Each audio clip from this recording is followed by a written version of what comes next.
Geography का introductory part में एक तो हमने बात ये की थी कि फिजिकल एलिमेंट्स की स्टडी अर्थात भौतिक कारकों के अध्ययन को मेन ज्योग्राफी शुरू से माना जाता रहा है। Study of physical element is related to physical geography, अर्थात भौतिक कारकों के अध्ययन को ही भौतिक भूगोल की विषय वस्तु माना जाता रहा है। अब इस चीज को लेकर के मॉडर्न एरा में, आधुनिक काल में इस बात की आलोचना होती है। किस बात की आलोचना होती है? कि किसी भी स्टडी को, किसी भी अध्ययन को मैन सेंट्रलाइज स्टडी होनी चाहिए, अर्थात मानव केंद्रित अध्ययन होना चाहिए। जो कुछ भी हम पढ़ते हैं, जो कुछ भी पढ़ते हैं, वो सब कुछ पढ़ना लिखना हमारा इस बात पर केंद्रित होना चाहिए कि उससे मानव और मानव समुदाय को, मानव या मानव समुदाय को क्या लाभ हो रहा है। ठीक है।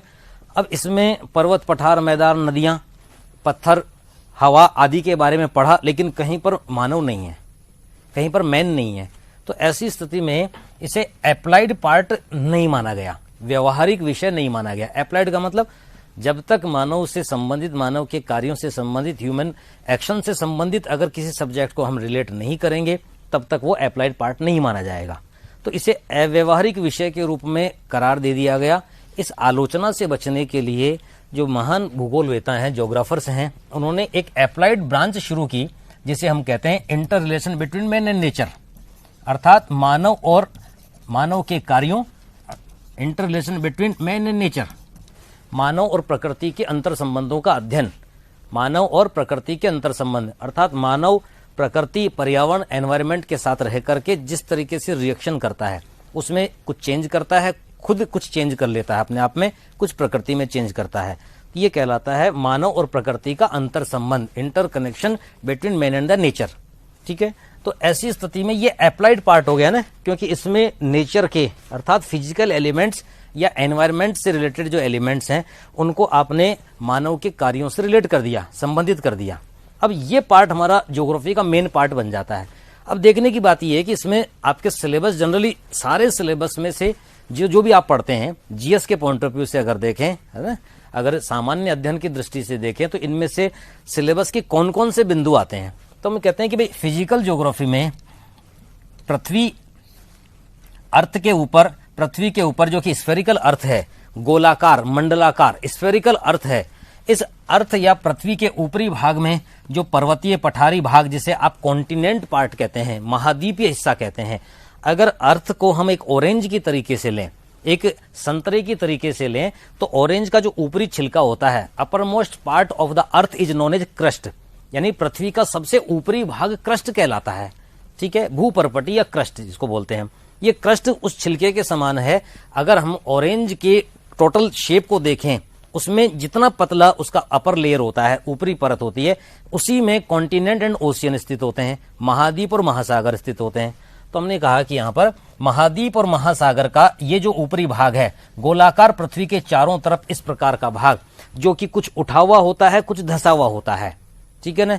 ये उठा हुआ या धसा हुआ भाग बनता कैसे है? हमने पहले ही पिछली क्लास में बात की कि ये बनता इस तरीके से है कि जिस गर्म सूर्य के पदार्थ से, हॉट मटेरियल से जो पदार्थ अलग हुआ, वो पदार्थ सोलर सिस्टम के प्लैनेट्स के निर्माण के संदर्भ में माना जाता है। यानी सौर परिवार के ग्रहों, जिसमें पृथ्वी भी है, अर्थ भी है, उसके निर्माण के लिए मटेरियल मिल कहां से रहा है? वो मिल रहा है सूर्य से। क्योंकि हॉट मटेरियल है, उससे जैसे ही वो अलग हुआ, जैसे ही ये पदार्थ अलग हुआ, उसको एनर्जी मिलना बंद हो गई। क्योंकि एनर्जी का सोर्स तो कहां था? सन के सेंटर में, यानी सूर्य के केंद्र में। उससे उसको ऊर्जा मिलना बंद हो जाती है। लेयर बाय लेयर वो जो पदार्थ अलग हुआ है वो अलग अलग टुकड़ों में बढ़ जाता है। इसमें से एक टुकड़ा हमारा अर्थ का या हमारी पृथ्वी का है। ये पृथ्वी का जो टुकड़ा बनाना है, इसके ऊपरी भाग में यह परत के जो रूप में जो ठंडा होता है, उसमें सलवटें पड़ती हैं, सिकुड़ने पड़ती हैं। ये सलवटें ही उभरे हुए या धसे हुए भाग के रूप में मानी जाती हैं। जो उभरा हुआ भाग होता है ना, उसको एंटीक्लाइन कहते हैं, अपनति कहते हैं। एंटीक्लाइन मतलब क्लाइन यानी ढाल, और नति मतलब ढाल। हिंदी में नति और इंग्लिश में क्लाइन। एंटीक्लाइन यानी उभरा हुआ ढाल, और एक होता है सिनक्लाइन यानी अभिनति यानी धसा हुआ ढाल।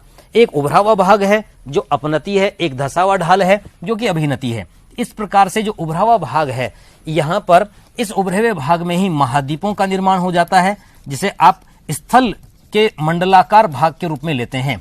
अर्थात स्थल जिसे लैटिन भाषा में लिथ या यह पाषाण पत्थर कहा जाता है, तो ये लिथोस्फीयर पार्ट बन जाता है।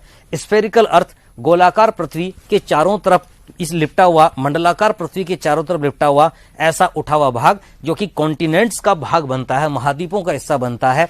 ऐसे मंडलाकार अर्थात स्फेरिकल पार्ट जो कि लिथ से संबंधित है, पाषाण या पत्थर से संबंधित है, इसे आप लिथोस्फीयर कहते हैं। ये लिथोस्फीयर का पार्ट बन जाता है, ठीक है ना। और जो धसा हुआ भाग जिसे आपने सिंक्लाइन कहा,